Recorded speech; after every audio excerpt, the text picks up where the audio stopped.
Apareceu. Deixa só eu começar a gravação, Lucas, e aí a gente começa oficialmente a nossa banca, ok? Me dê só um minuto, por gentileza.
Agora sim, a nossa reunião está sendo gravada, seguindo uma solicitação da nossa instituição, com o objetivo de dar uma maior publicização à defesa.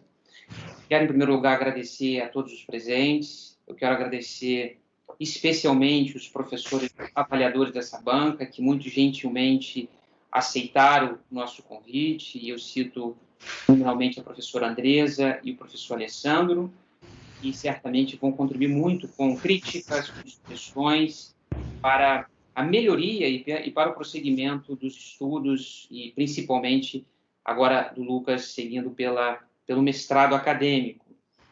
Nós iremos, a partir desse momento, iniciar a defesa de TCC, cujo título, A Judicialização da Política Externa Brasileira, uma análise da interação entre relações internacionais e direito, será defendido pelo aluno Lucas Torres Moraes Silva. Passarei a palavra em instantes para o Lucas, que terá 20 minutos para a realização da sua defesa. Após essa arguição do Lucas, nós passaremos a palavra imediatamente para os professores da banca. Eu sugerirei, se Alessandro e Andresa concordarem, que a professora Andresa seja a primeira a realizar a arguição, e em seguida passamos a palavra para o professor Alessandro. Mas caso desejem inverter a ordem, também não haverá nenhum tipo de impedimento. Após a arguição de ambos os professores, se eles naturalmente concordarem, passamos a palavra para o Lucas, que irá responder eventuais questões, críticas, sugestões e realizar suas considerações.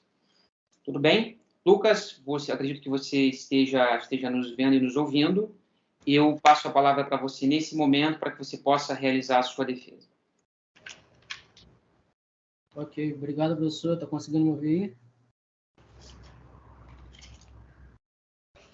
Oi. Consegue me ouvir, professor?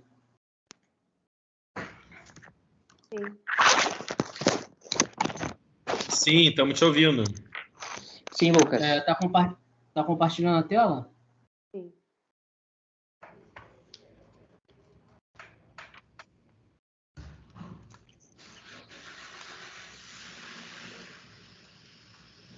Oi, tá compartilhando a tela, professor? Sim, está compartilhando. Conseguimos enxergar a sua tela e te ouvir.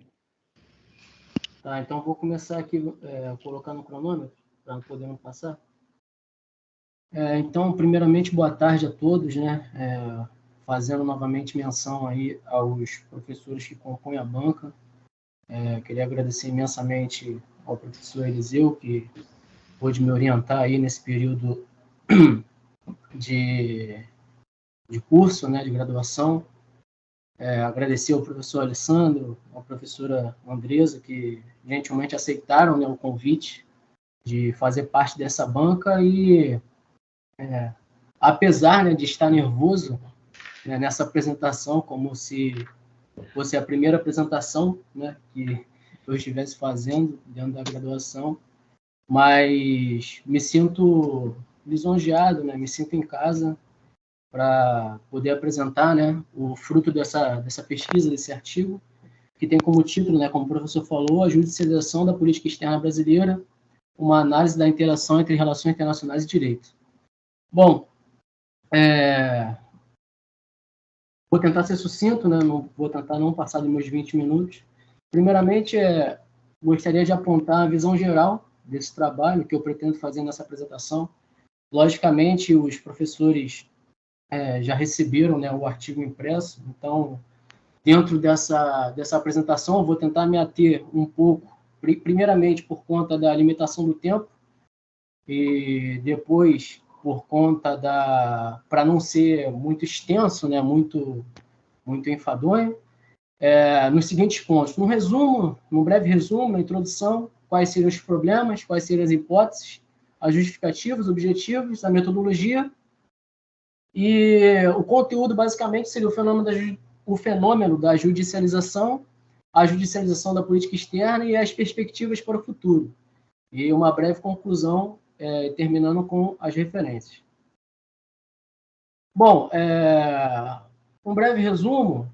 O propósito desse trabalho logicamente, analisar o tema da judicialização da política externa brasileira e o papel do Poder Judiciário. Quando eu me referi à política externa brasileira, eu vou adotar a sigla de PEB, né? E vou fazer menção da PEB.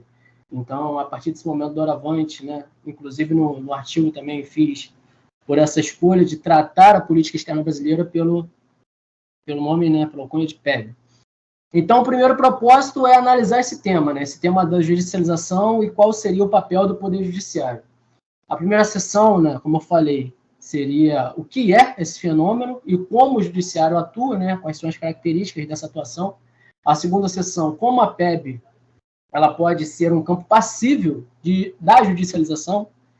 E, por fim, quais seriam as perspectivas futuras para a política externa brasileira.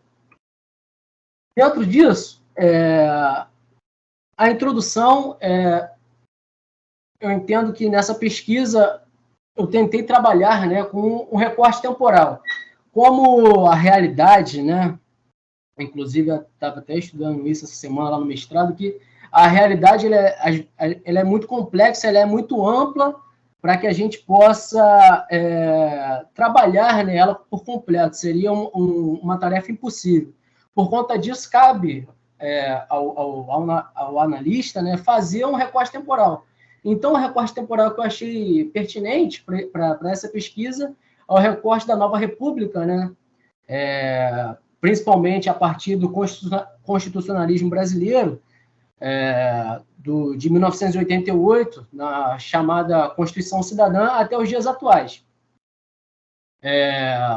Para isso, é importante entender, né, que houve uma consolidação da democracia e das instituições democráticas, né, no pós-ditadura no Brasil.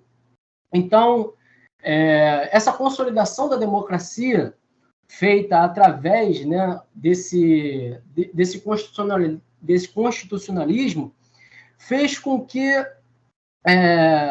direitos, né, fossem elevados a uma pluralidade de atores, né, de cidadãos. Então, como, por exemplo, a instituição da Defensoria Pública, a elevação do município como um novo ente no Estado Federativo Brasileiro, a consolidação, né, e as diferentes leis de organizações judiciárias que nós temos ao redor dos 26 estados e do Distrito Federal, a universalização do acesso à justiça, a elevação do Ministério Público como uma entidade, como uma instituição democrática, uma instituição de custos legis, né, dessa função de custos legis, fez com que os cidadãos eles passassem a ser elevados ao status de sujeito de direitos.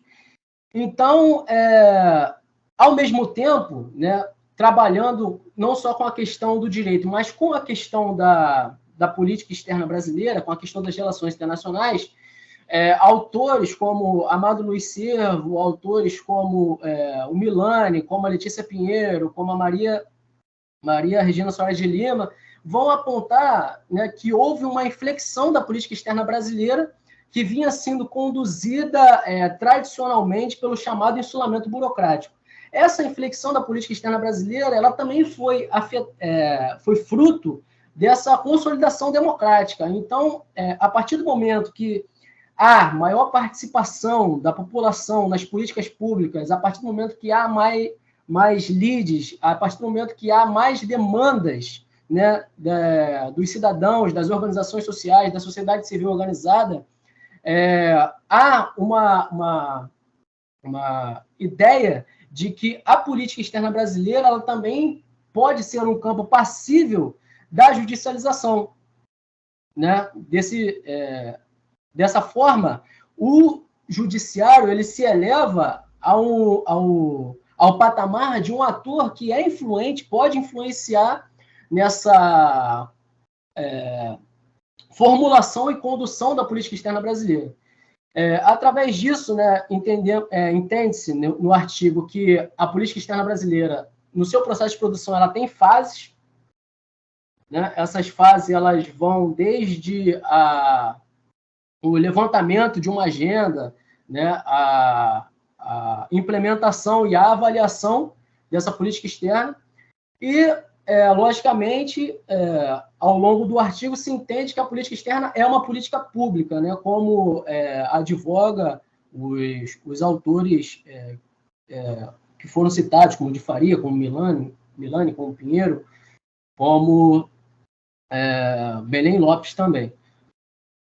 O fenômeno da judicialização, então, ele passa a ser um fenômeno emergente, advindo desse constitucionalismo, desse desejo, desse anseio popular em elevar questões que são sociais, questões que eram eminentemente políticas, do seio político, que poderiam ser resolvidas através das barganhas legislativas, à apreciação judicial, à apreciação de magistrados, de juízes, de cortes, de tribunais.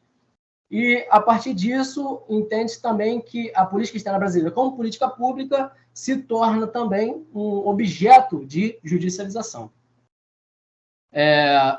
Dentro disso, os problemas, né, que se tenta trabalhar, que eu tentei trabalhar nesse artigo, seriam basicamente três, que são o que é o fenômeno da judicialização, né, de que forma a PEB ela pode ser um campo passivo de judicialização e quais seriam as perspectivas para o futuro entre essa interação, né, do poder judiciário e a política externa brasileira. Dentro disso, tentei trabalhar com algumas levantamento de hipóteses que, ao longo do artigo, tento argumentar, né, salientar que o cálculo da política externa ele deve levar em conta a judicialização como fator relevante à inserção internacional brasileira. Se formos levantar o que, por exemplo, Maria Regina Soares de Lima fala dos enfoques da política externa brasileira, ela vai dizer, em 1993, que o enfoque interativo, né, que seria um enfoque que beberia da fonte, por exemplo, de Putin, que fala sobre os jogos de dois níveis, esse foco interativo da política externa brasileira deveria, o ator, o tomador da decisão, ele deveria levar em conta os constrangimentos que são externos e os constrangimentos que são internos. Os constrangimentos que são externos seriam com relação às relações entre as nações, seriam com relação entre a condução, a assinatura de tratados, a interação da política internacional, e esses fatores internos seriam os constrangimentos advindos de atores sociais, organizações internacionais, da sociedade civil organizada, sindicatos, multinacionais, empresas. E, dessa forma, esse cálculo, então, a partir desse enfoque, que é um enfoque interativo, deveria levar também em conta a judicialização como fator relevante, porque a partir do momento que há um afastamento desse insulamento burocrático para uma maior permeabilidade da política externa brasileira, há uma atuação judicial em cima dessa política. Então, a outra hipótese é que, com o aumento desse acesso à justiça, os atores nacionais e internacionais, eles tenderiam, né, a confiar mais na atuação do Poder Judiciário em detrimento de outros núcleos de poder. Ou seja, como a lógica da barganha estaria muito enraizada num critério subjetivo de parcialidade entre o eleitor e aquele que ele elege, né, que seria o seu representante direto no poder, né, a judicialização, o poder judiciário se elevaria como um locus importante em detrimento desses outros núcleos, porque a sanção, a sentença, os acordos, ele teriam o efeito vinculante. E essa decisão dos juízes teriam o poder de vincular todo o aparato estatal e de atribuir legitimidade à causa, à demanda. Então, a terceira hipótese seria que a judicialização é um fenômeno internacionalmente em expansão, como consequência natural desse sistema de freios e contrapesos, aprimorando as democracias liberais. Basicamente, quando pensamos em democracias liberais, pensamos em democracias constitucionais, pensamos, né, na elevação daquilo que é justo, daquilo que é legítimo, dentro de uma lógica do direito. Eu vou avançar um pouquinho, senão vou passar muito tempo, né? Então, vamos lá. As justificativas estariam em torno de 5, né, que a judicialização é um fenômeno recente, o legislativo, portanto, teria uma atuação historicamente tímida em relação à política externa brasileira, faltariam órgãos de controle político e burocrático no campo da PEB, como, por exemplo, existe, né, que foi uma evolução institucional do Poder Judiciário, que foi a criação do CNJ, que é o Conselho Nacional de Justiça, que seria um órgão de controle político e burocrático. Os autores da literatura especializada falariam que, pelo lado da política externa e sua condução, não há essa criação desse órgão. Então, por conta desse gap, dessa lacuna, o Poder Judiciário passa a ser uma alternativa legítima. O surgimento do Estado de juiz como ator na política externa e a judicialização da PEB como um fenômeno que é emergente e tende a se aprofundar. Dentro disso, os objetivos seriam 3, que é reconhecer que há um fenômeno chamado de judicialização da política externa. Basicamente, poderíamos traçar metodologicamente uma perspectiva, uma análise de um trabalho que fosse tentaria resolver um problema, né? O objetivo aqui não é tentar resolver um problema, mas sim reconhecer que há um fenômeno. E, a partir disso, analisar como que essa judicialização da PEB ela pode ocorrer e entender o saldo, se ele é mais positivo ou mais negativo com relação entre essa relação, né, de relações internacionais e o direito. A metodologia, né, baseia através da pesquisa bibliográfica e documental, a análise de fontes primárias, ou seja, sentenças e acordos do Poder Judiciário, e fontes secundárias, que seriam livros, artigos e revistas especializadas. O fenômeno da judicialização, né, entrando propriamente aqui no conteúdo. A importância dos tribunais para além da função típica de julgar.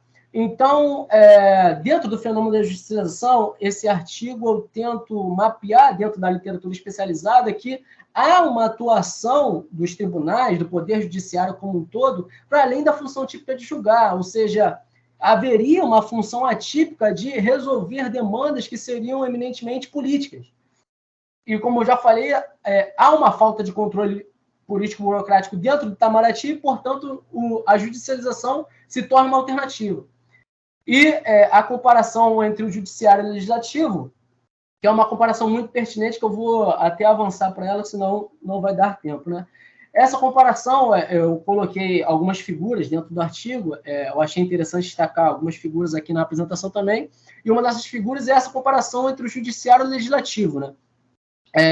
O judiciário atua, né, são 3 atores, o judiciário é o terceiro participante, que é um juiz que é imparcial, o legislativo teria várias partes, Enfim, a implicação seria que o judiciário daria a única solução possível e a implicação do legislativo que se daria a solução politicamente possível. Essa discrepância entre a única solução possível, que é advinda do judiciário, e a solução politicamente possível, faz com que aquele que demandou, aquele que entrou na negociação, aquele que tinha uma demanda, se sinta muitas vezes frustrado, porque entende que o resultado poderia ser diferente, que é basicamente o que não ocorre quando uma pessoa entra numa lide com o Poder Judiciário. Então, essa carga de legitimidade como única solução possível faz com que a judicialização tenha, né, uma carga positiva, uma carga de que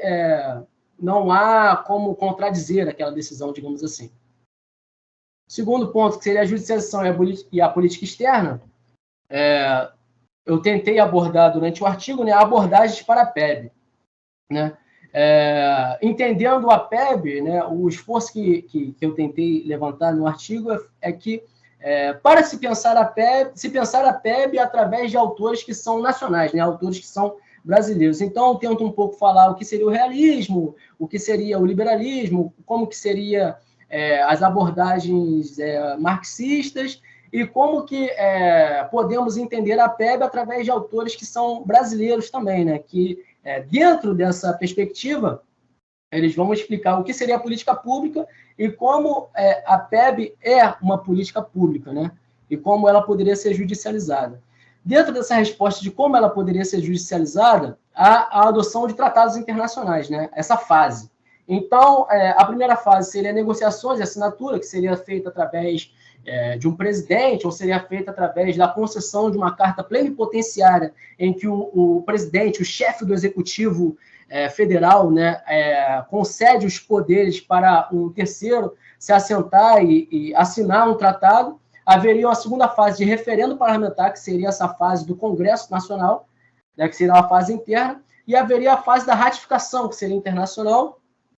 Essas duas fases de negociação, assinatura e ratificação seria internacional, e a promulgação e publicação, que seria interna, que seria feita através de um decreto, né?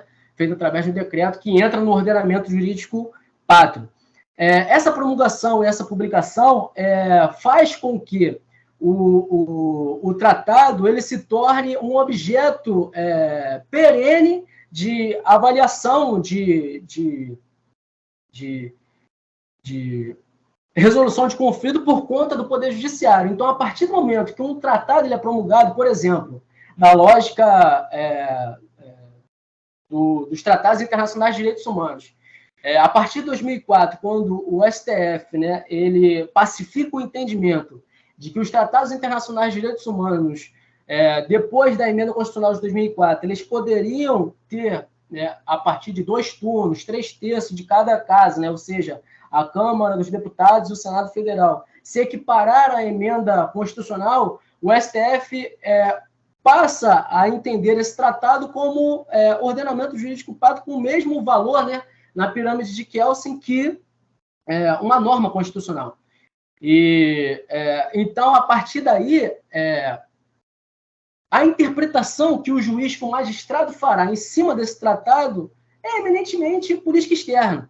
Então, o efeito da própria judicialização também pode fazer com que se antecipe resultados na hora da negociação e de uma assinatura, ou que se faça, por exemplo, se eleve, por exemplo, um tratado, ou uma resolução, ou um decreto, né, que poderia promulgar e publicar, mas se declare uma inconstitucionalidade, por exemplo.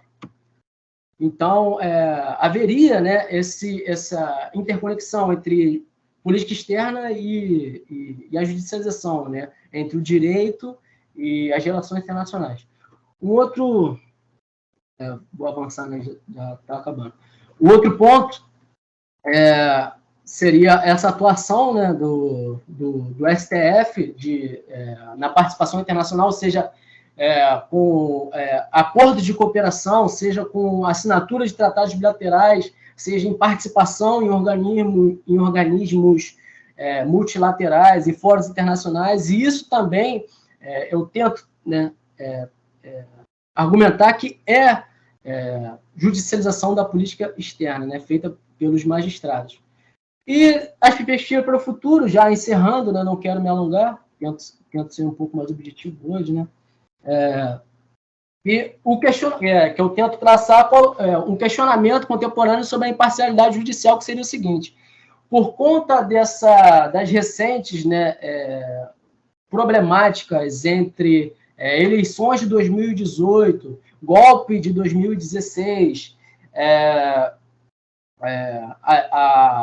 o ex-juiz Sérgio Moro se elevando a ministro da Justiça e da Segurança Pública no governo Bolsonaro, depois rachando com o governo, a imparcialidade judicial estaria agora em xeque, né? Tanto que é um artigo bastante recente que eu pude colocar nessas perspectivas para o futuro, que dá a entender que essa imparcialidade ela poderia agora ser alvo de bastante crítica, não só dos apoiadores, né, daquele 20% de eleitorado que é mais fiel ao presidente da República, mas também por toda a sociedade entender, caramba, qual é o papel da judicialização então? Será que é um ativismo judicial puramente dito? Ou será que o efeito da judicialização é um efeito positivo? Imparcialidade, será que é uma mentira? Será que é uma falácia? E, por fim, o que esperar da democracia, né? O professor, o orientador, né, o professor Eliseu, até conversou comigo que é um pouco perdão, complicado tentar traçar, predizer, né, o que pode acontecer com a democracia brasileira, quais seriam os efeitos de uma eventual vitória do Lula ou de uma derrota, se teria uma nova tentativa de golpe, não sei. Mas o que eu tento demonstrar é que há uma tendência, né, de cada vez mais essa judicialização, seja em política externa ou seja política interna, de continuar acontecendo, né? Então, o processo da tomada de decisão ele deve levar em consideração, como eu coloquei aqui, né, na figura, não só choques externos, mas também a burocracia interna, né? O que os juízes entendem, qual vai ser o papel dos juízes nas eleições do futuro, o que podemos esperar de uma nova configuração, um novo arranjo de um novo governo, da mudança da cadeira dos ministros, né? Então, enfim, concluindo, passei acho que 3 minutos, né? Eu concluo da seguinte maneira, que a fronteira, né, entre direito doméstico e direito internacional, elas estão mais fluidas, né? A globalização, a cooperação transnacional, né, o compartilhamento de informações, seja através de redes sociais, seja através de intranet, seja através de visitas, de intercâmbios, fazem com que essas fronteiras, né, entre esse ordenamento jurídico pátrio e esse direito internacional sejam cada vez mais, dialoguem cada vez mais. A judicialização, por sua vez, é um fenômeno mundialmente emergente, não ocorre só aqui. Eu tento citar alguns exemplos, eu pormenorizo um pouco o exemplo da Suécia, há também exemplo em Israel, na Alemanha, no Reino Unido. A judicialização teria um efeito pedagógico, ou seja, o tomador da decisão, né, o administrador, ele poderia ver a judicialização como uma oportunidade para entender quais são os clamores sociais, o que a sociedade necessita, o que a sociedade quer, o que urge mais dentro das políticas públicas, e, por fim, que o Poder Judiciário ele tende, né, a ser um dos atores influentes nesse processo de produção de políticas públicas, inclusive concernente à política externa brasileira, que baseio nessa premissa, né, que é uma política pública também. Então, aqui estão as referências, né? E obrigado. Obrigado, Lucas, pela sua arguição. Sem grandes delongas, eu passo a palavra para a banca. Se professores Alessandro e Andresa concordarem, ouviremos primeiro a professora Andresa e, em seguida, passamos a palavra para o professor Alessandro. Tudo bem se seguimos dessa forma? Tudo bem. Passo então a palavra à professora Andresa. Bom, primeiramente, agradeço pelo convite, professor Eliseu, a presença do professor Alessandro e, claro, também a indicação do Lucas, que sempre foi um aluno muito disciplinado e interessado nas oportunidades que pudemos ministrar, né, na graduação. Ele sempre se mostrou muito interessado nas disciplinas jurídicas e, claro, dentro do próprio perfil do curso, nesses temas internacionais. Queria primeiramente parabenizar pela originalidade do trabalho, um trabalho que trabalha a política pública com um viés de uma discussão bastante contemporânea.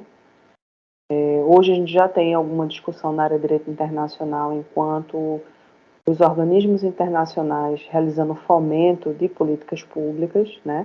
A gente vê o caso, por exemplo, de vários editais que tentam, em agências da ONU, por exemplo, propiciar em determinados aspectos e espectros de países políticas que são definidas, mas trabalhar a política externa brasileira, acredito que é um tema bastante interessante. E o viés que Lucas fez a escolha, a partir das suas hipóteses, traz, sem dúvida, uma leitura bastante contemporânea do direito internacional, né, especialmente nesse contexto de globalização que passamos, né. Ele vai trabalhar essa questão digamos assim, dessa intersecção entre direito internacional e política e tenta analisar ou busca fazer uma investigação a respeito do papel desses órgãos, do próprio papel do judiciário. Então é um trabalho realmente bastante interessante, porque possui esse viés mais contemporâneo, um recorte inovador, não é muito comum na graduação, né? E, claro, um texto que possui uma profundidade muito interessante. Fica muito claro para o leitor a pesquisa e, principalmente, os excelentes recortes epistemológicos. Acho que também com a excelente orientação do professor Eliseu, mas ficou muito claro e muito objetivo em relação aos recortes, ainda que na parte final do trabalho ele abra alguns caminhos na qual ele pode trilhar em relação à pesquisa, né? Falando especificamente sobre o trabalho,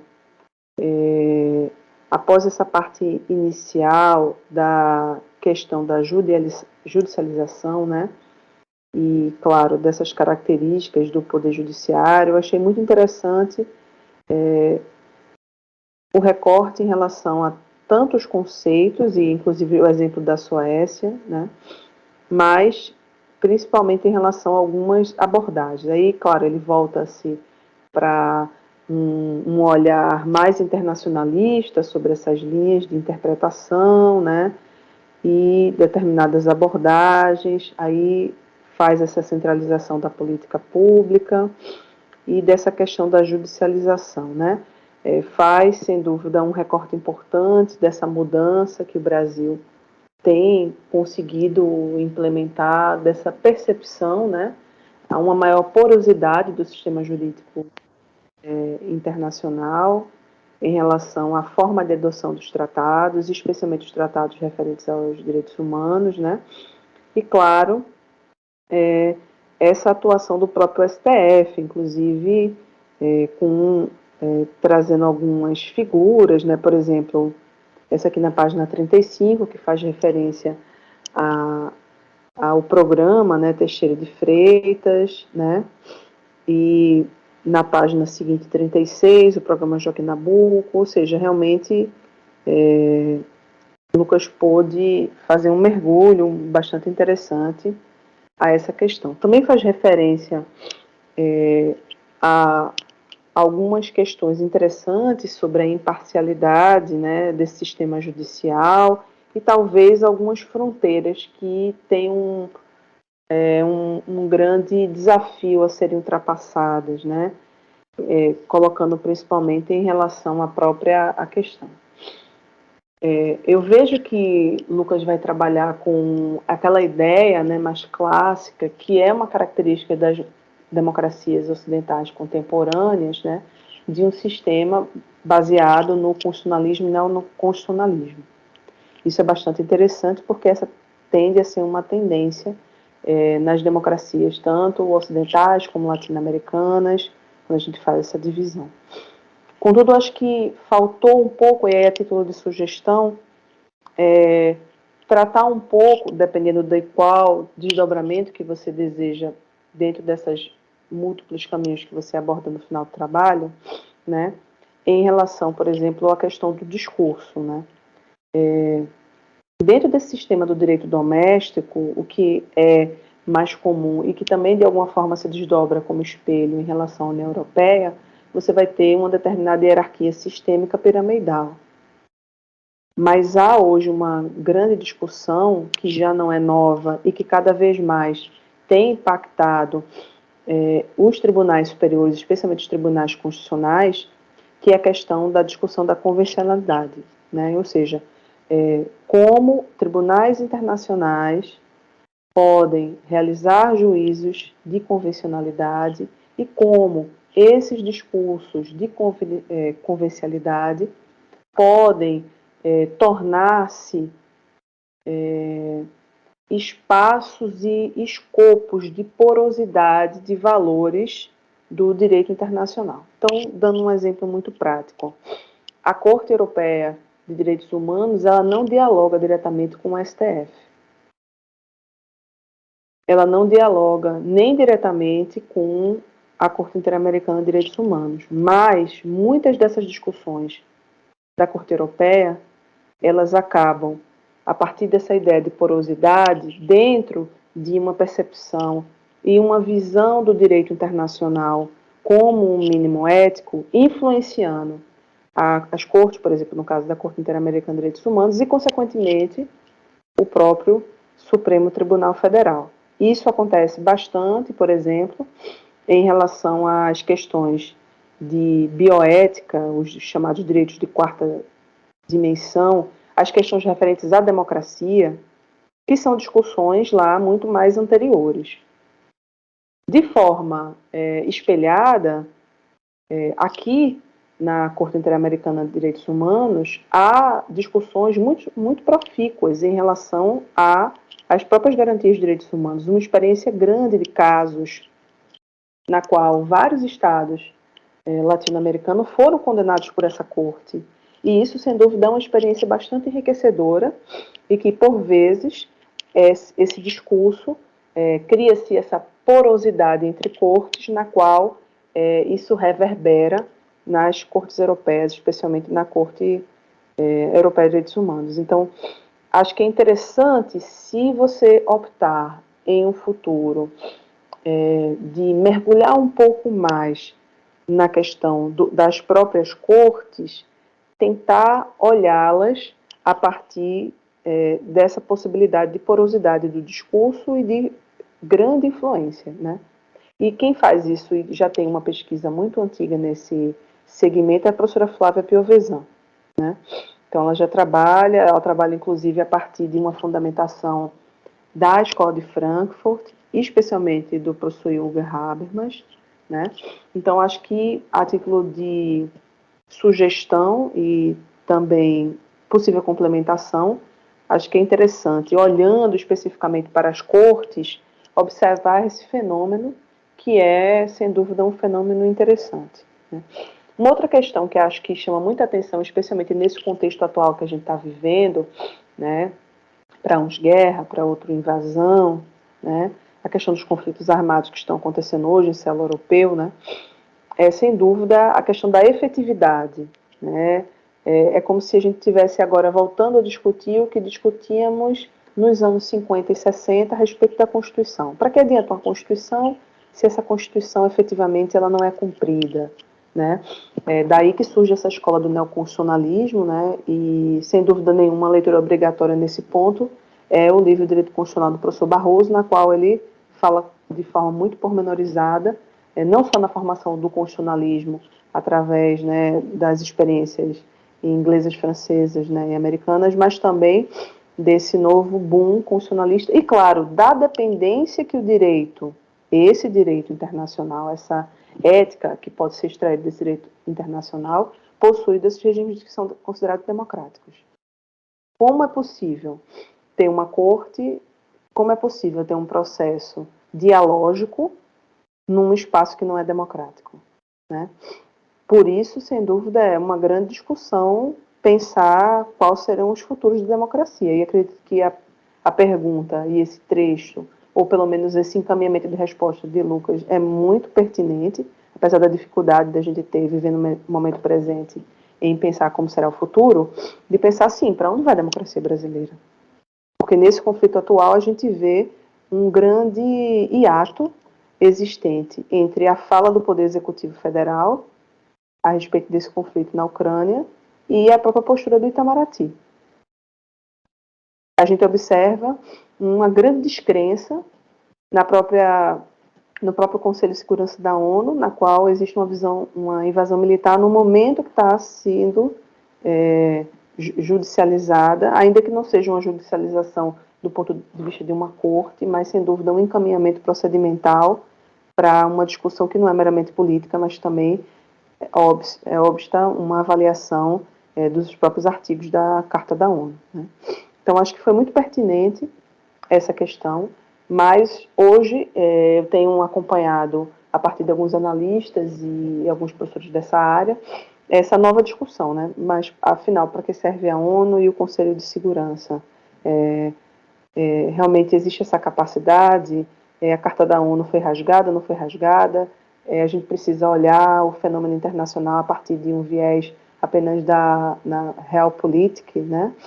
Ou é possível ainda pensar nesse consenso mínimo entre os atores, ainda que seja um consenso provisório, né? Então, acho que essa pergunta de Lucas é bastante pertinente no trabalho e, claro, vai depender de que escopo ele pretende desenvolver, né?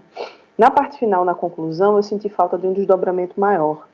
Acho que as ideias estavam bastante prontas, mas talvez pela correria do prazo, ele não pôde fazer um desdobramento significativo desses encaminhamentos. Ainda que, claro, não se tenham respostas claras a respeito do futuro, afinal de contas é uma análise desse tempo presente, mas pensar em possíveis sistemas de freios e contrapesos a respeito de políticas públicas é transpor toda uma lógica do direito constitucional para uma lógica internacional que talvez possa subsistir e talvez não. Talvez a gente possa estar retornando a um modelo de interestatismo muito maior do que um modelo de atuação em bloco, né? São questões que a gente ainda vai precisar enfrentar enquanto Estados. Mas, sem dúvida nenhuma, é um trabalho bastante promissor, uma pesquisa bastante interessante e só tenho a parabenizar o discente e o seu orientador. Agradeço, professora Andresa, pelos comentários, pelas sugestões. Lucas, por favor, siga tomando notas. Se a professora Andresa concordar, eu passo a palavra para o professor Alessandro, e ao final da arguição do Alessandro, o Lucas terá tempo para questionar, para responder, para, de alguma forma, reagir. Bem? Então, sem grandes delongas, passo a palavra ao professor Alessandro. Obrigado, Eliseu. Obrigado pelo convite, primeiramente, para integrar aí essa banca que conclui essa chave, né, fecha aí com chave de ouro a trajetória do nosso querido aluno Lucas.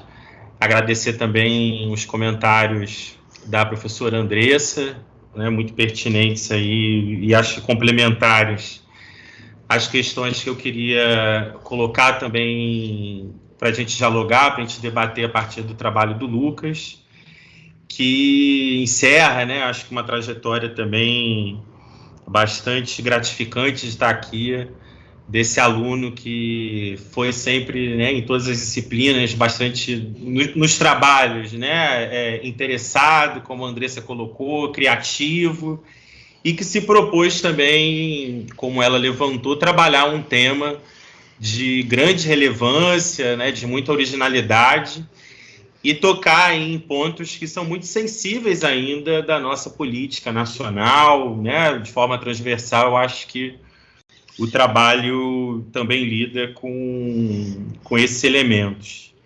Então, achei interessante também a gente desenvolver, ter essa banca também com a professora Andressa, que vem do direito, e a gente tem, né, nas RI já, pela influência talvez mais clara aí da professora Letícia Pinheiro na minha trajetória, na professora do Eliseu também, uma assimilação, uma percepção dessa importância que é trabalhar a política externa brasileira como política externa pública, as vantagens e a dimensão que isso tem para análise de múltiplos fenômenos, né?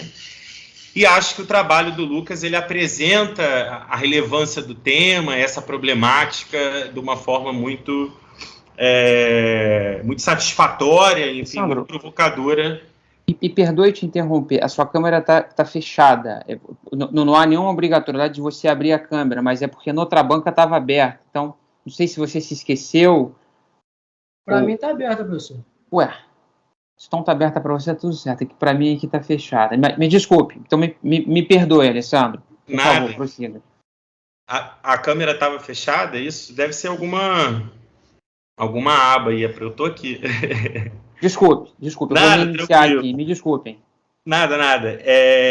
E aí acho que assim, entra em evidência no seu tema, eu acho que é uma questão para você pensar, ainda que a gente possa relacionar as duas dinâmicas, mas acho que um ponto importante aí que elenca também processos e movimentos que são separados, mas que eu senti no texto que você, em alguns momentos, trabalha eles como o mesmo processo, né?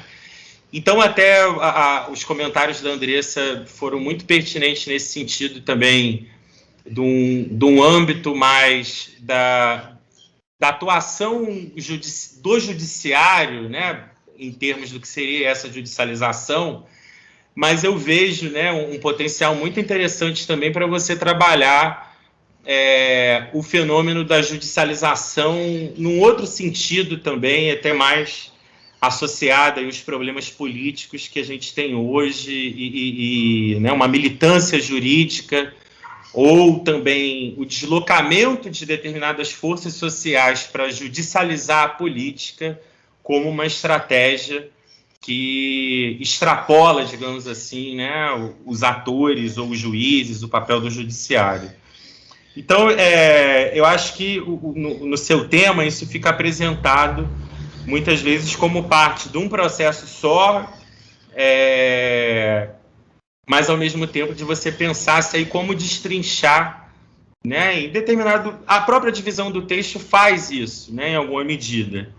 Mas, em termos também da problemática que você está tratando, eu acho que existem duas grandes dinâmicas aí. Uma seria esse papel dos juízes, do STF, das cortes, que você traz também, né, uma série de acordos. Achei interessante, por exemplo, perceber como existe uma colaboração entre as cortes latino-americanas, inclusive de outros países, de buscarem, né, esse elo, esse diálogo com a corte brasileira.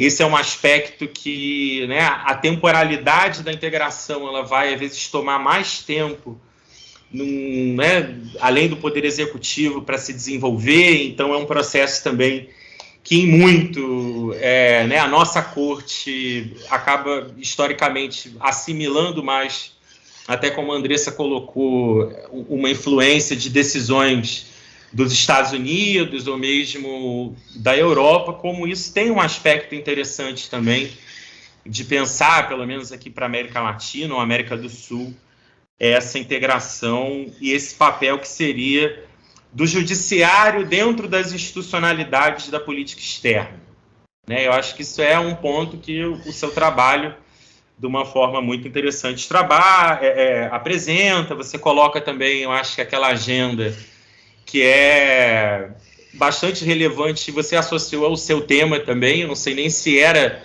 um objeto específico dessa construção, né, lá que você levanta, do Conselho da Política Externa Brasileira, ter exatamente alguém do Judiciário, mas, né, eu acho que é um aspecto interessante aí também que o seu trabalho apresenta.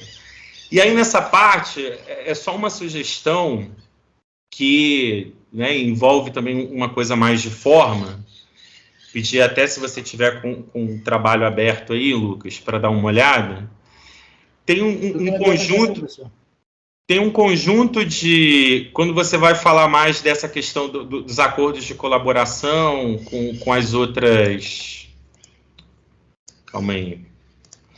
Com os outros países, aí você levanta uma série de gráficos aqui.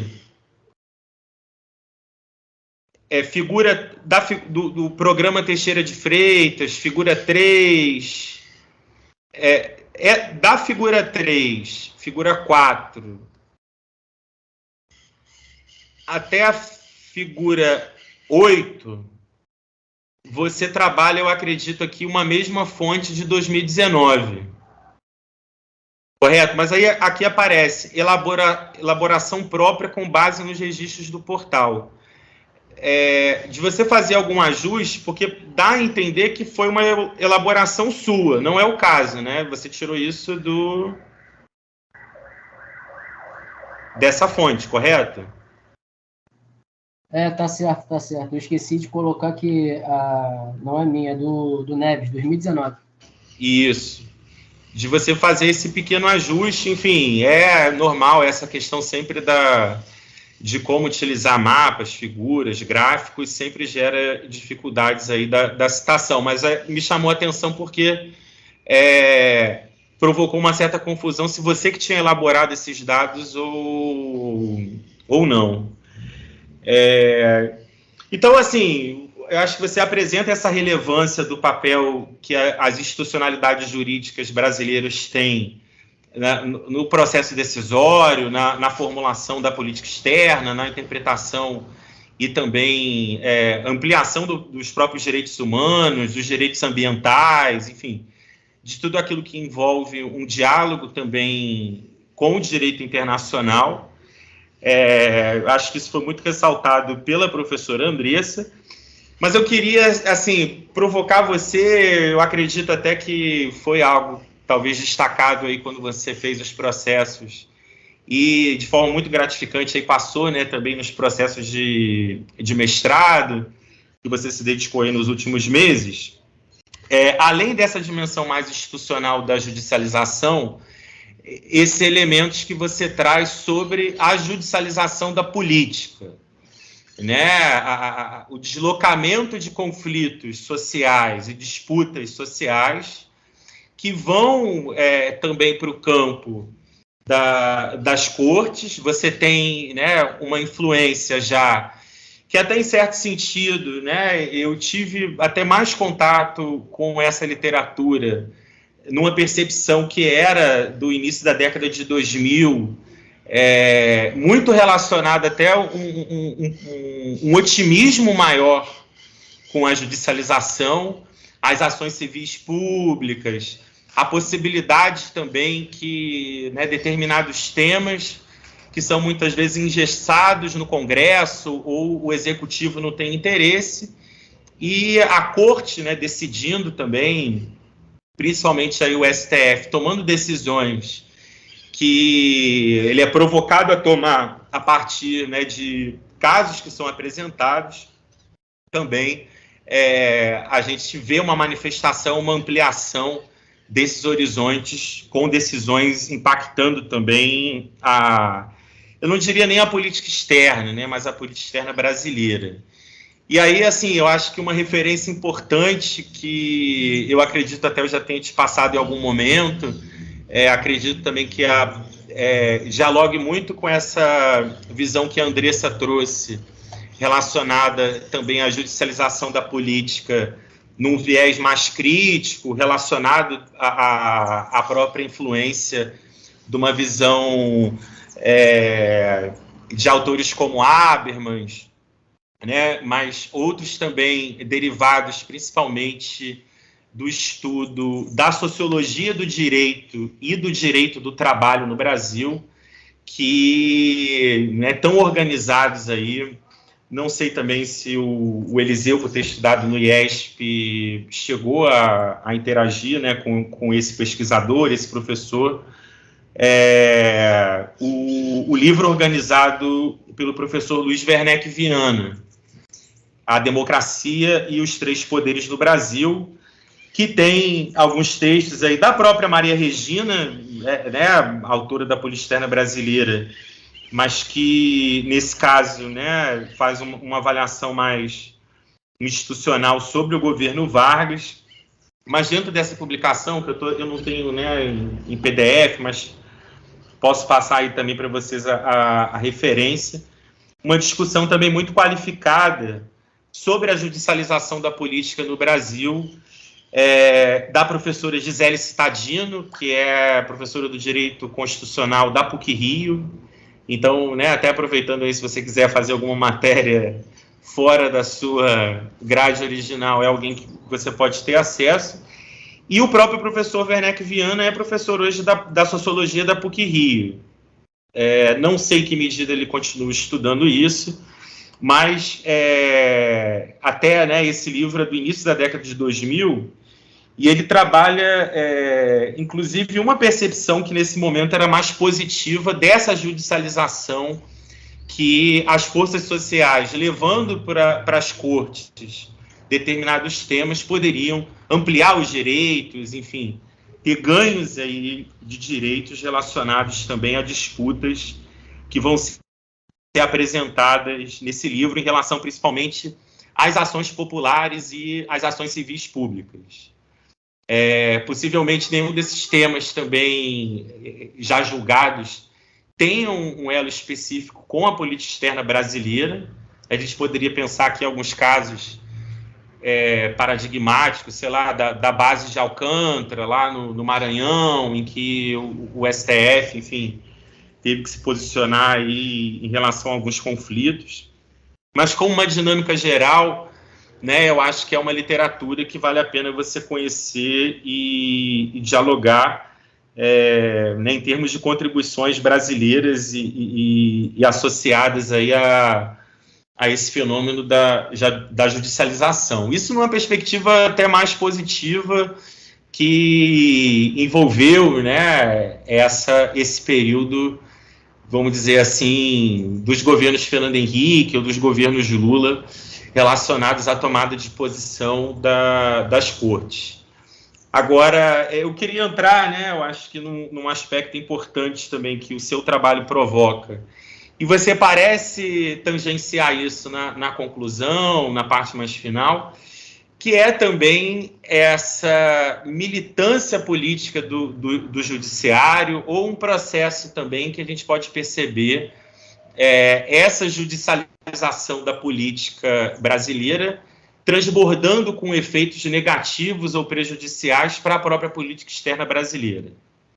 E aí, assim, eu acho que o caso mais evidente, que, né, tem provocado também uma série de novos estudos recentes que né, vão ter como base não só as decisões da Corte, ou uma ou outra questão que extrapola o próprio meio jurídico, quando a gente observa também fontes e o que trazem essas informações, digamos, jornalísticas, ou mesmo, né, ainda em muita disputa em torno dos significados, por exemplo, dos vazamentos e das informações que foram obtidas, né, hoje revendo o próprio STF a atuação da Operação Lava Jato.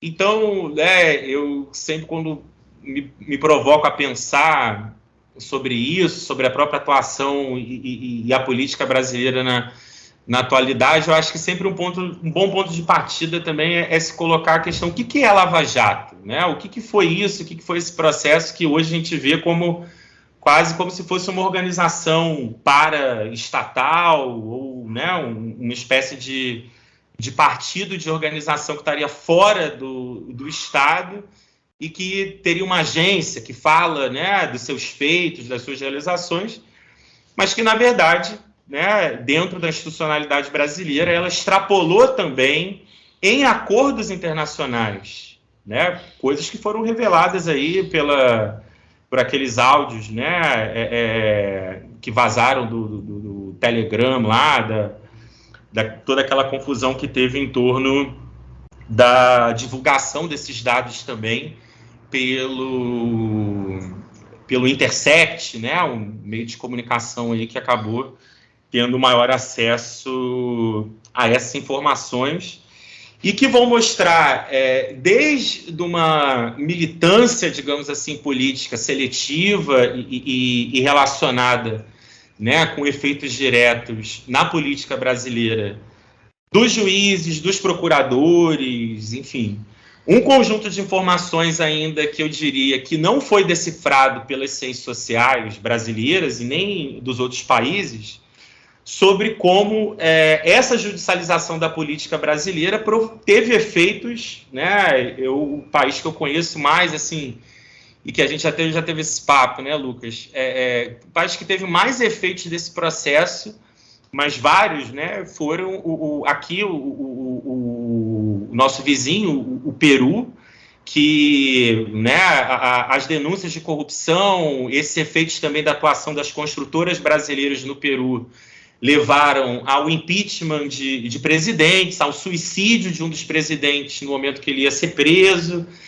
Então, assim, não estou querendo dizer que só a Lava Jato ou só a atuação das construtoras poderiam representar para você um tema de continuidade, de elo também com esses efeitos negativos que a gente pode considerar, digamos, por uma coesão a longo prazo da política externa brasileira, né, a transnacionalização da economia brasileira na América do Sul, enfim, que foi, em parte, apoiada pelo Poder Executivo, mas né, essa ausência de uma coordenação que a gente percebe na atuação brasileira, que, né, nesse caso, teve um dano não só à imagem, mas à continuidade também dessa presença das empresas. Enfim, se combateu a corrupção, se eliminou, digamos, né, essa atuação das figuras que foram centrais também para esse processo, que foi identificado aí, né, também nas escutas e na atuação dessa cooperação, em parte legal, em parte com acordos, mas esse é um elemento importante também problemático da Operação Lava Jato, desses elos, né, com os Estados Unidos, uma cooperação que foi definida fora dos tratados de cooperação existentes e que deveriam passar também pela Suprema Corte, não por um juiz, né, de um estado, de uma província, que não teria esse direito de celebrar acordos, ou não teria também né, um efeito dessa judicialização também que foi chocante, foi, né, uma certa tentativa dos próprios operadores da Lava Jato de, com os acordos lá de leniência e pagamentos aí que a Petrobras assumissem, né, em termos da corrupção, enfim, de um compliance, né, jurídico que envolve os Estados Unidos também, assumir esses recursos por conta própria para combater por eles mesmos a corrupção. Então, eu acho que esse tema, acredito até que muita gente provoque, né, nas bancas, quando escutam o seu tema, eu acho que seria um aspecto bem interessante você tentar buscar, né, aprofundar e, em alguma medida, trabalhar também essa judicialização naquilo que está associado à própria Operação Lava Jato, né? E como você tem, né, um deslocamento desses atores que reúnem um capital jurídico, né? Lembrar não só do Moro, do Dallagnol, mas de outros atores aí também como Joaquim Barbosa, ou mesmo vários, né, de alguns aí ex-ministros da Suprema Corte, que estão sempre nessa tensão, vai sair candidato, vai deslocar, digamos, esse capital, né, acumulado também, no caso da Lava Jato, de uma forma muito midiática, para uma atuação política que, né, como você coloca mais no final do trabalho, né, da própria questão do Moro, achei muito ousado, né, até nessa perspectiva de um trabalho de graduação, mas acho que é uma característica sua mesmo, que é relevante, faz parte, né, de ser provocador, de ser ousado, criativo, em trazer isso para o trabalho, né, de pensar o futuro, essa influência, e como que essa percepção mais geral, tanto aqui, né, não só, como eu comentei, do Peru, mas na Colômbia, em vários países, o caso Odebrecht, né, e esses efeitos de uma judicialização da política, né, de um combate à corrupção interna, tiveram um profundo impacto também nas relações internacionais e na própria política externa brasileira. Que eu diria, né, pensando o caso também, por exemplo, da internacionalização da China, ou mesmo de países ocidentais, né? A gente não observa, em muitos casos aí, esse freio que vai ser colocado pelo judiciário a uma ação externa, como, né, nesse âmbito foi colocado no caso brasileiro. Então, né, eu acho que essa é, né, talvez a grande contribuição de pensar também a judicialização como um fenômeno que não se encerra só nos juízes, né, na atuação dessa militância política de atores do judiciário, do Ministério Público, enfim, mas amplia também a reflexão do seu tema para pensar, né, uma das questões ainda candentes que a gente tem, né, trabalhos aí da imprensa, livros como o da Malu Gaspar, que foram, né, de forma mais jornalística, decifrando alguns desses processos dos acordos também que a Lava Jato celebrou para compartilhar e receber informação de atores internacionais. Isso, em certo sentido, né, poderia levar até como levou, em parte, né, não sei se foi exatamente isso, ao cancelamento e ao fim, né, de algumas dessas acusações que envolviam principalmente o presidente Lula, mas né, são também uma marca e uma mudança que, né, de alguma forma, a gente tem visto ainda um questionamento e até a própria possibilidade, né, desses atores envolvidos diretamente nessa judicialização serem punidos diretamente por uma atuação que, digamos, extrapola o papel que seria, como você bem apresentou no trabalho, da isenção dos juízes, enfim. Então, eu acho que esse é, né, o grande ponto que eu acho que eu gostaria de incentivar você né, a desenvolver, a trabalhar nas suas pesquisas e desenvolvimentos futuros em relação a esse tema, né? Não precisa ser exatamente a Lava Jato, mas pensar isso, né? Como se há também essa dimensão de uma judicialização da política que envolve casos concretos e com efeitos diretos e prejuízos para a política externa brasileira, né? Não são só ganhos nesse sentido que a gente vai observar. E aí eu anotei aqui também, só para concluir, um ponto, né, que eu acho que você também buscou aproveitar, imagino, na sua pesquisa,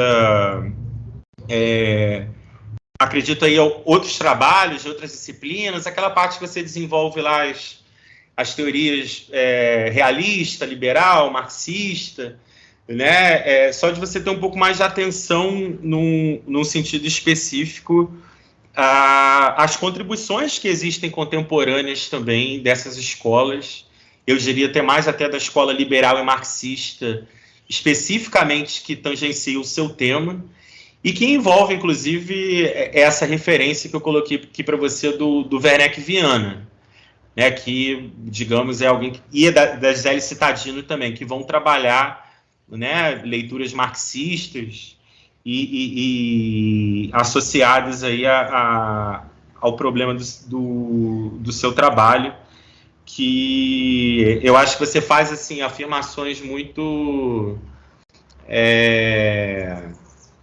muito gerais, né, sobre algumas dessas escolas, mas, né, isso não invalida. E também eu acho que acredito, ponderando entre ousadia e criatividade, ou uma visão mais comedida e menos assim associada especificamente ao seu tema, eu acho que você conseguiu trazer muito bem e organizar, né, um trabalho que tem uma relevância e uma originalidade, né, centrais para a gente pensar também os futuros do Brasil, e como esse fenômeno, né, da judicialização da política, vi agora que a sua conexão caiu, enfim, fica aí depois para você também assistir, né, a sua defesa novamente, o que talvez já tenha passado, mas esses toques e essas contribuições, tanto da Lava Jato, e também que eu comentei mais especificamente agora sobre a parte teórica, elas não invalidam né, tiram o mérito aí da sua trajetória, e especialmente eu acho que desse trabalho que, né, toca aí em pontos que são muito importantes e centrais ainda, né, da democracia no Brasil, não só dessa atuação da política externa ou mesmo da judicialização. Então, agradecer, né, a atenção de vocês e é isso. Obrigado, professor Alessandro, pela arguição. Também, sem grandes delongas, eu volto a palavra para o Lucas, para que ele possa, enfim, responder, enfim, repercutir um pouco das falas dos professores Alessandro e Andresa. Bom, agradeço as contribuições do professor Alessandro, da professora Andresa. Anotei muita coisa. Anotei, acredito que umas 2 páginas aqui de contribuições, e agradeço realmente, porque o objetivo e esse incentivo, né, de continuar a pesquisa, de aprofundar ela, de consertar, né, emendar certas lacunas e trabalhar, né, esse prejuízo da política externa brasileira, trabalhar um pouco essa perspectiva crítica, como a professora Andresa também falou, trabalhar essa porosidade entre as cortes, né, esse diálogo, né, das cortes internacionais e as cortes nacionais. Eu acredito que é uma sugestão bastante proveitosa, porque até o presente momento eu pretendo continuar nessa pesquisa no mestrado, né? Então, como o próprio professor Alessandro falou, acredito que até desse viés crítico, né, de partir dessa metodologia crítica, dessa abordagem crítica, eu acho que não teria lugar melhor para se falar sobre teoria crítica do que o IRI, né? Até o momento estou com 3 semanas de aula e em 3 semanas eu posso falar que estou aprendendo bastante, né? Nessas 3 semanas foi falado bastante até sobre o Hugo Grossi, né? Sobre essa tradição do direito internacional, de uma perspectiva mais crítica, né? De que maneira o Hugo Grossi seria um patrono, né, para a teoria da escola inglesa, e como que esse conceito de soberania ele pode também ser passivo de crítica, né, em que a soberania, né, essa lógica da tolerância, seria uma lógica de você tolerar aquele que é soberano mas acontece simplesmente na Europa, e fora da Europa, né, fora do ambiente europeu, isso não aconteceria, né? Seria a lógica da semi-soberania ou da soberania dividida. Inclusive foi o texto, inclusive, que eu li ontem do Robson, né, do John Robson. Então, acredito que esse incentivo de se trabalhar nesse prejuízo, de se trabalhar, né, esse viés crítico, essa sociologia do direito, essa abordagem pela própria IPS, né, que a gente estava conversando naquele dia, né, professor, da sociologia internacional, né, eu acredito que é um campo bastante interessante, né, até porque o desejo mesmo de trabalhar com esse tema não foi simplesmente uma maçã que caiu na minha cabeça, né? Digamos assim, mas foi através das leituras, dos textos da própria universidade, né? Do próprio Cefet. Então, agradeço demais as contribuições dos senhores. Fiquem, até porque dentro da minha sala tem 14 pessoas, né? E eu sou a única pessoa que não é de RI. Estou lá e dentro das discussões em sala, das leituras, eu não fico aquém, nem quando se trata sobre direito internacional, nem quando se trata sobre relações internacionais, sobre política externa. Então, também isso, como estava acompanhando na banca do Felipe, né, anteriormente, é um trabalho em conjunto, né? Dentro do Leane, eu sempre pude achar esse ambiente bastante amistoso, bastante amigável. Todos os professores, né, os senhores que estão aqui na banca e os outros professores também que já passaram, né, pelo departamento, sempre me incentivaram, né, a ler, a desenvolver trabalhos que fossem, de certa maneira, inovadores, né, que pensassem um pouquinho fora da caixinha, né, porque muitas vezes a gente tenta trabalhar, digamos assim, informalmente, dentro de chover no molhado, né? E no Leane, eu acredito que uma das heranças que eu vou levar, né, das aulas de todos os senhores, esse incentivo a sempre pensar o outro lado da moeda, né? Sempre pensar uma outra lógica que não seja uma lógica, digamos, hegemônica, uma lógica das grandes potências. Então, dentro desse trabalho, né, eu tentei, de certa forma, abordar, né, a perspectiva da política externa brasileira, porque gostei bastante de ler autores que são brasileiros, muitas vezes nas próprias leituras obrigatórias, dentro de sala de aula, a gente sempre criticava, né? Mas por que a gente tem que ler autores que são europeus? Por que a gente tem que ler teorias que são, né, norte-americanas? Por que autores sul-americanos, autores latino-americanos não fazem teoria e tudo mais? Então, dentro desse trabalho, eu tentei abordar, de uma certa forma, uma literatura que fosse mais digamos assim, que legitimasse, né, esses autores, né, para se falar sobre um problema que é nosso, né? Um problema que é do Brasil, né? Então, o professor Alessandro colocou muito bem sobre a Lava Jato, né?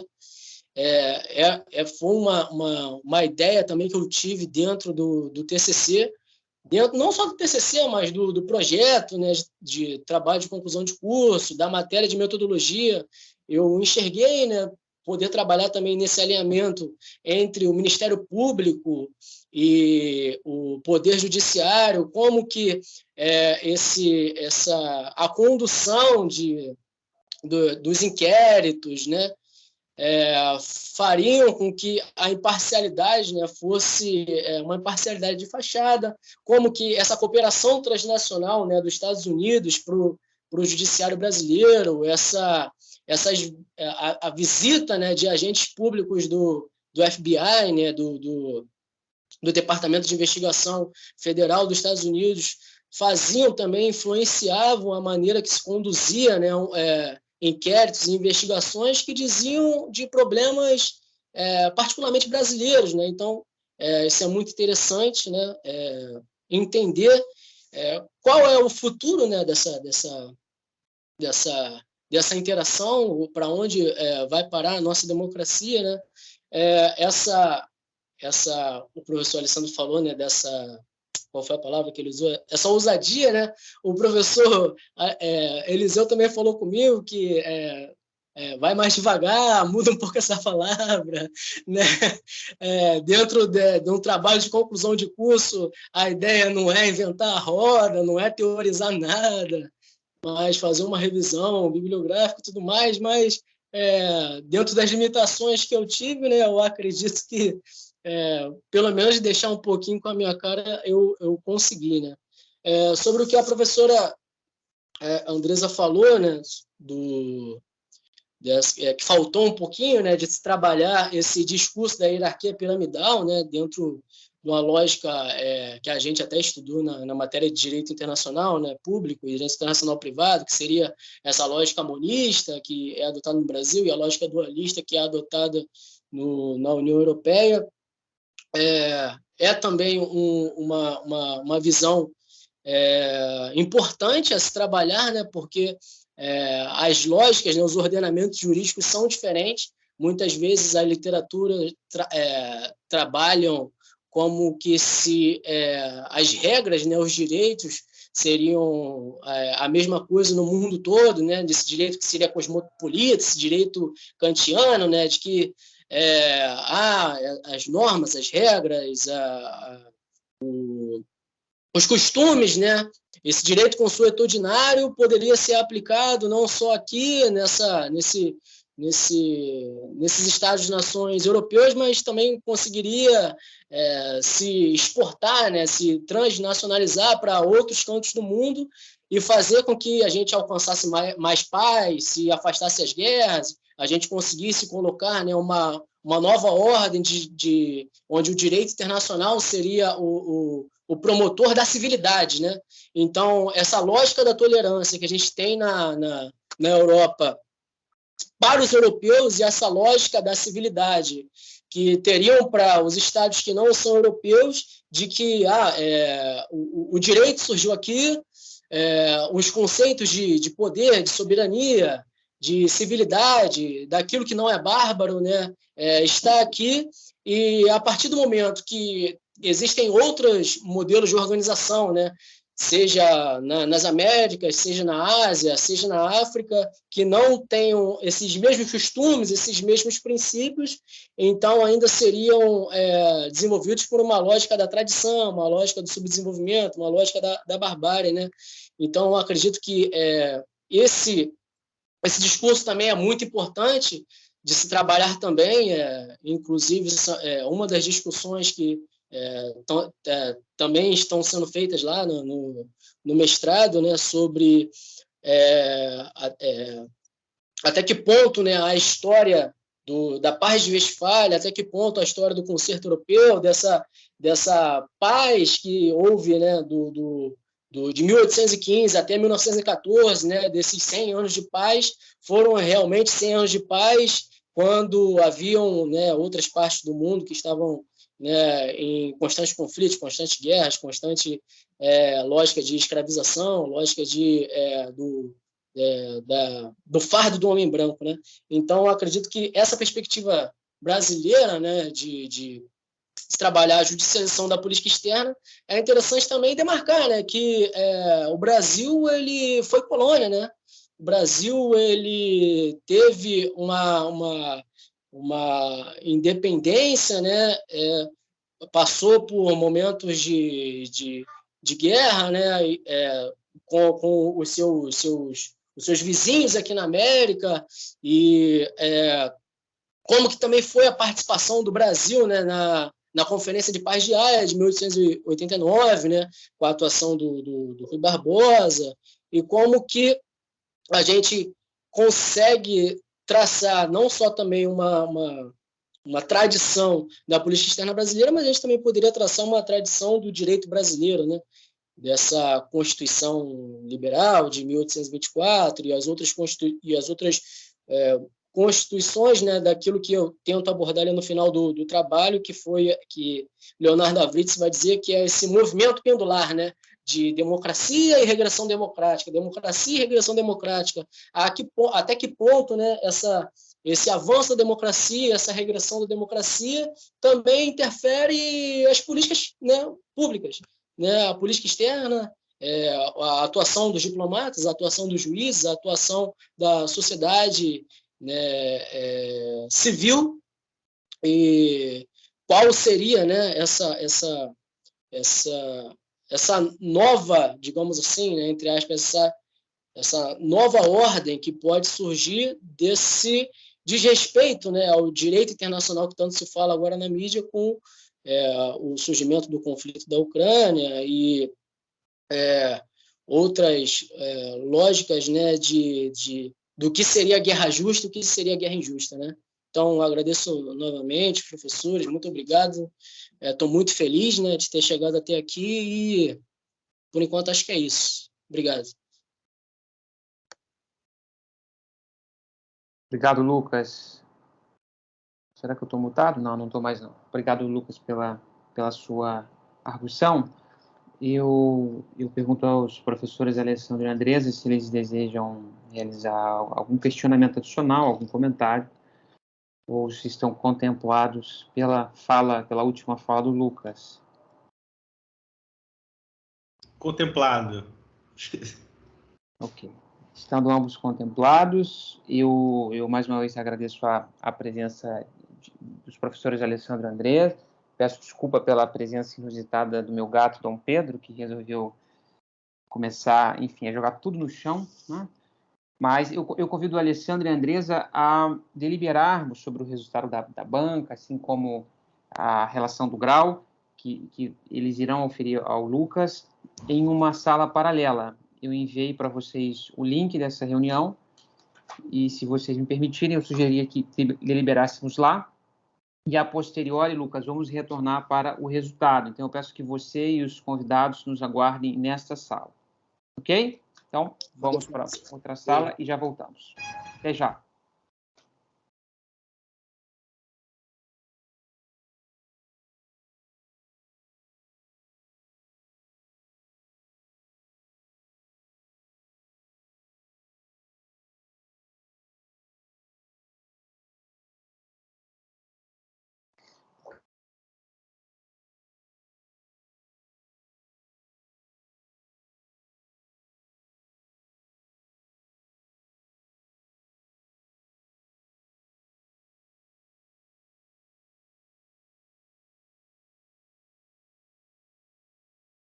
E aí, rapaziadinha, só os que suportaram 3 horas de defesa on.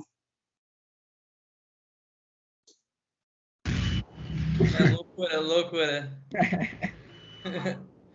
Não, tá tudo certo, atrapalhar os amigos, pô.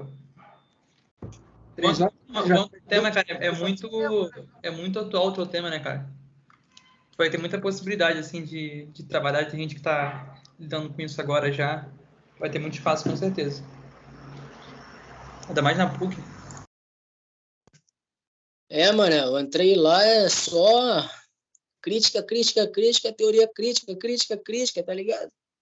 Aí, pô, esses temas que o Alessandro levantou, mano, é basicamente o que eu vou achar lá, tá ligado? É o que vou conseguir trabalhar, vou conseguir levantar, né, as literaturas lá.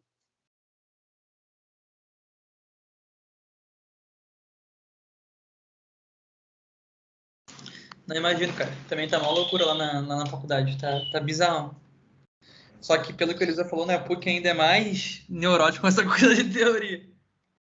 Como é que tu fez, inclusive, cara? Você decidiu se matricular só em uma, decidiu para as duas? Pô, mano, eu me matriculei... Olha o que aconteceu. Me matriculei para duas. Me matriculei para PUC, que era de manhã, e me matriculei para Unirio à noite. Aí, a Unirio me mandou um e-mail sexta-feira falando assim, manda os teus documentos, tal, assina isso daqui para já implementar a tua bolsa. Aí, beleza, mano, assinei lá os documentos, isso aqui, mandei. Pô, chegou domingo, mano, a Unirio falou assim, pô, vamos implementar aqui tua bolsa, aí constou que tu é beneficiário do ProSuc. Aí eu fui, pô, que isso? Aí eu fui ver, né? Pô, que isso, ProSuc, mano? Eu não sei o que é isso aqui. Tá com dívida no futebol. Porra, você pede isso aí do ornitorrincos. Aí O ProSuc, moleque, era a PUC já tinha implementado uma bolsa, tipo, 2 semanas atrás, tá ligado? Uma parada dessa. Caraca. Aí eles Aí doideira, mano. Aí eles falaram assim, pô... O famoso bandidão. Aí eles não entenderam nada, né? Eles falaram assim, pô, fomos implementar aqui teu nome, apareceu aqui que tu é beneficiário, não sei o que lá, não sei o que lá, não sei o que lá. Aí eu vou ter que desistir, mano. Vou até mandar um e-mail. Eles pediram para mandar até hoje, vou mandar um e-mail desistindo, tá ligado? Porque não tem como. Eles falaram assim, resolve essa pendência, sai desse ProSuc aí que a gente implementa aqui. Só que assim, se eu sair de lá, eu vou ter que abrir mão da PUC, né? Não, entendi. Nossa, é decisão difícil, mas assim, é difícil, mas é boa, né, ao mesmo tempo. Porque tu só tá nessa indecisão porque tu passou em 83 programas diferentes. Então, tudo certo. Mas tá conseguindo pegar o ritmo, assim, esse começo da PUC, cara? Como é que tá? Assim, tá conseguindo levar de boa ou tá excessivo?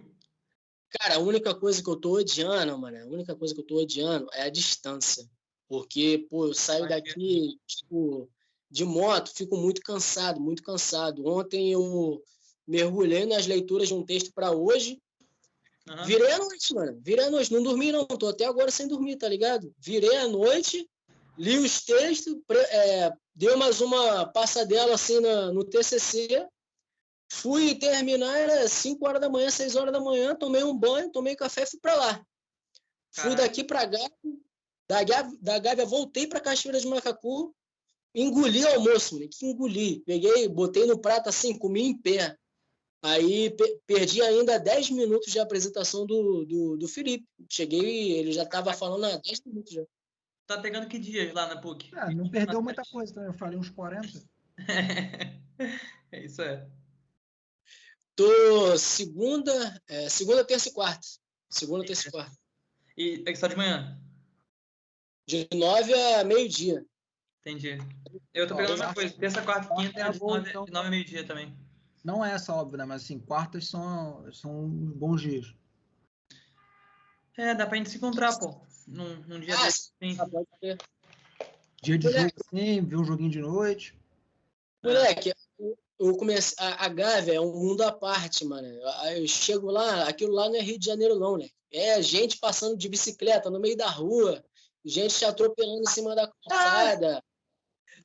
Moleque, é velhinha correndo, te esbarrando em você. Não entendi nada, mano.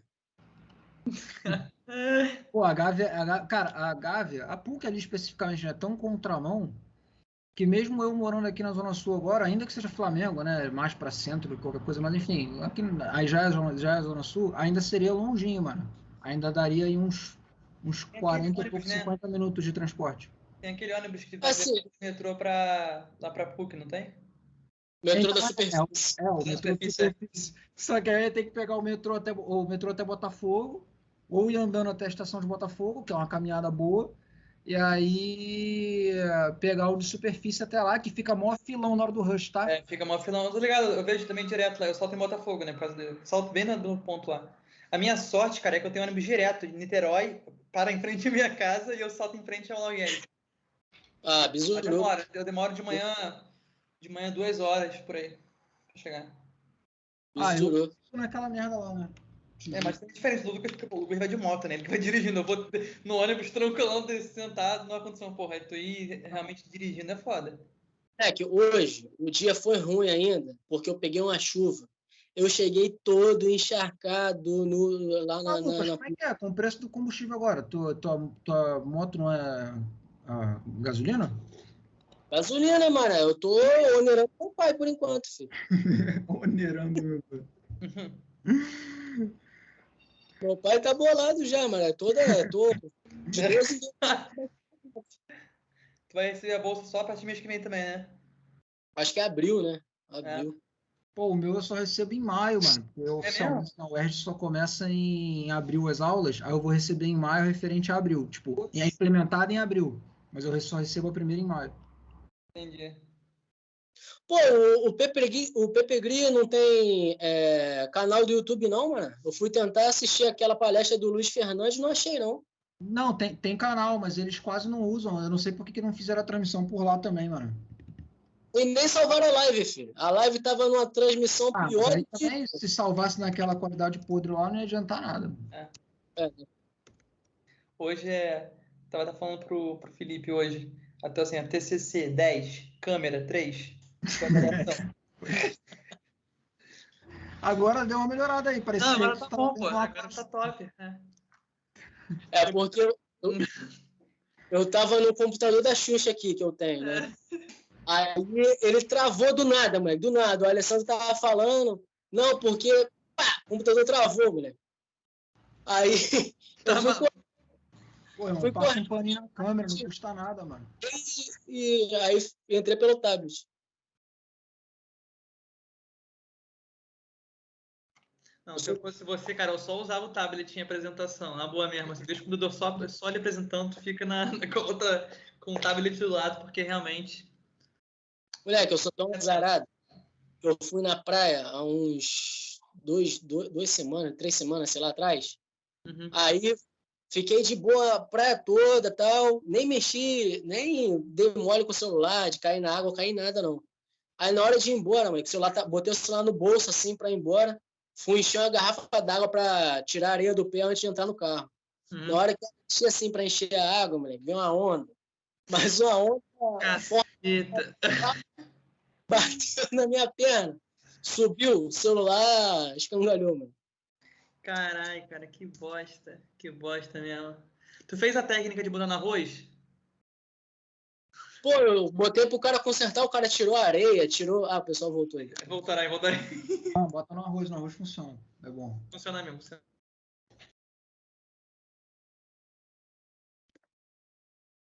A gente vê com cores combinando, né, Lucas?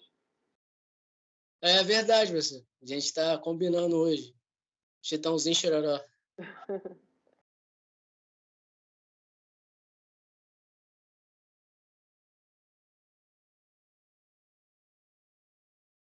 Mas quando que a gente vai jogar aquele futebol?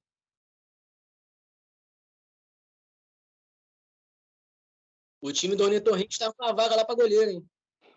Ó, Pô, só no campo agora. Futsal, eu tô fora. Desistindo. Só joga basquete agora. Foi muito traumático. Pô, melhor goleiro menos vazado da história do Cefete. Tem que ver como que fica esse time agora, né? Sem Lucas, sem Tomás, sem Felipe. Vai ter que Agora fazer um já trabalho era. de renovação. Vai ter que fazer uma seleção feminina, porque não tem mais ninguém que joga bola. Aprovo. Ou uma seleção mista. Aprovo. É uma seleção mista, é. Eu gosto da ideia.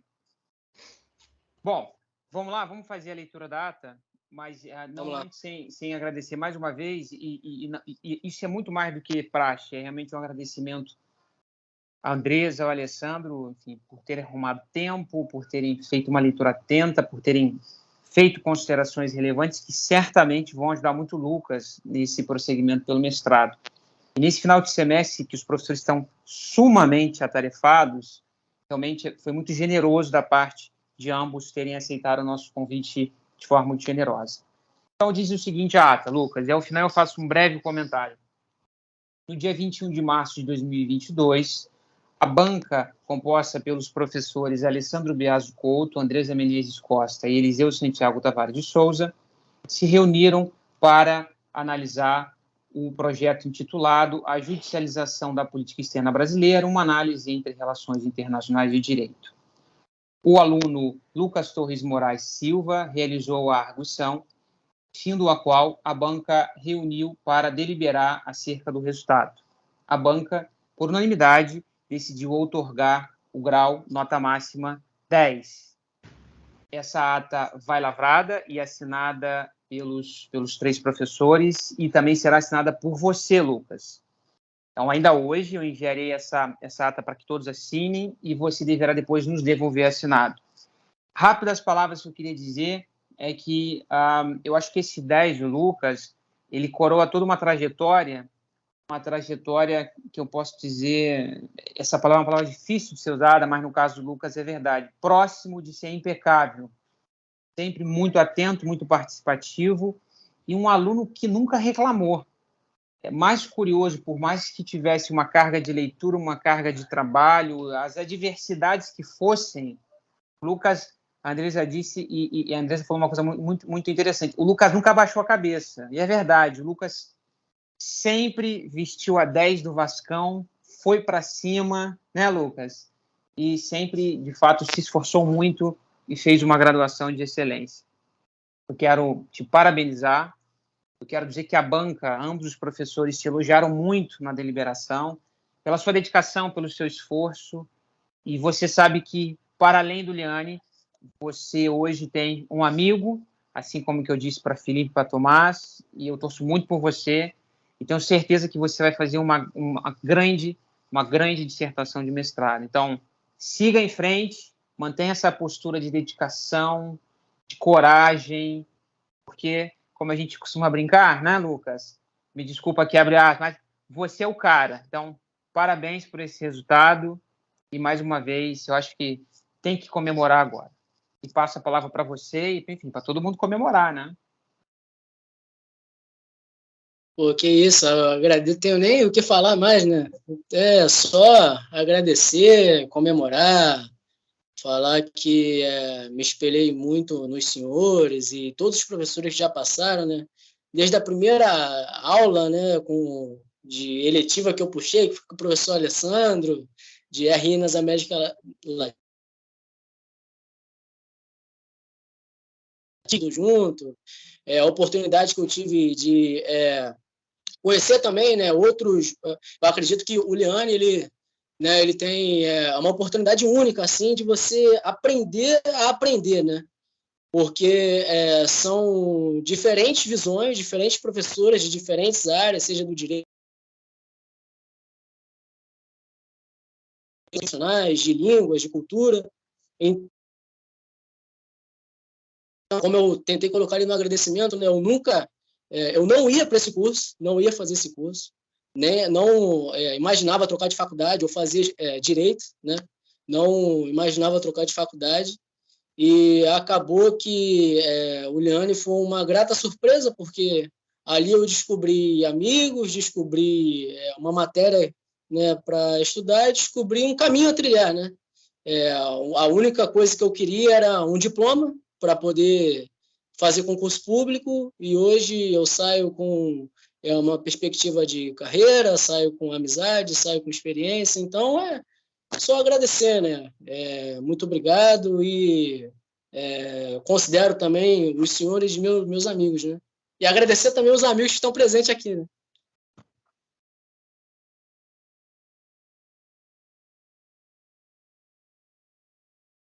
Gente, valeu. Obrigado a todos pela presença, pela participação mais uma vez, foi ótimo. E muitíssimo obrigado, professores Alessandro e Andressa. Certamente vamos seguir nos encontrando em outras oportunidades acadêmicas. E é isso. Um abraço a todos. Valeu, parabéns. Boa tarde. Parabéns, Lucas. Comemorem bastante com a sua família, Valeu. com os amigos, nos convide aí para as festas. Vamos, com certeza. Essa semana ainda, hein? E é Não isso. é marcar de marcar, não. É marcar mesmo. Tchau, gente. Vou correr, vou ter outra banca. Valeu. Abraço. Tchau. Abração, Andressa, Lucas, Eliseu, todo mundo aí que assistiu. Abraço. Abração. Forte abraço. Valeu.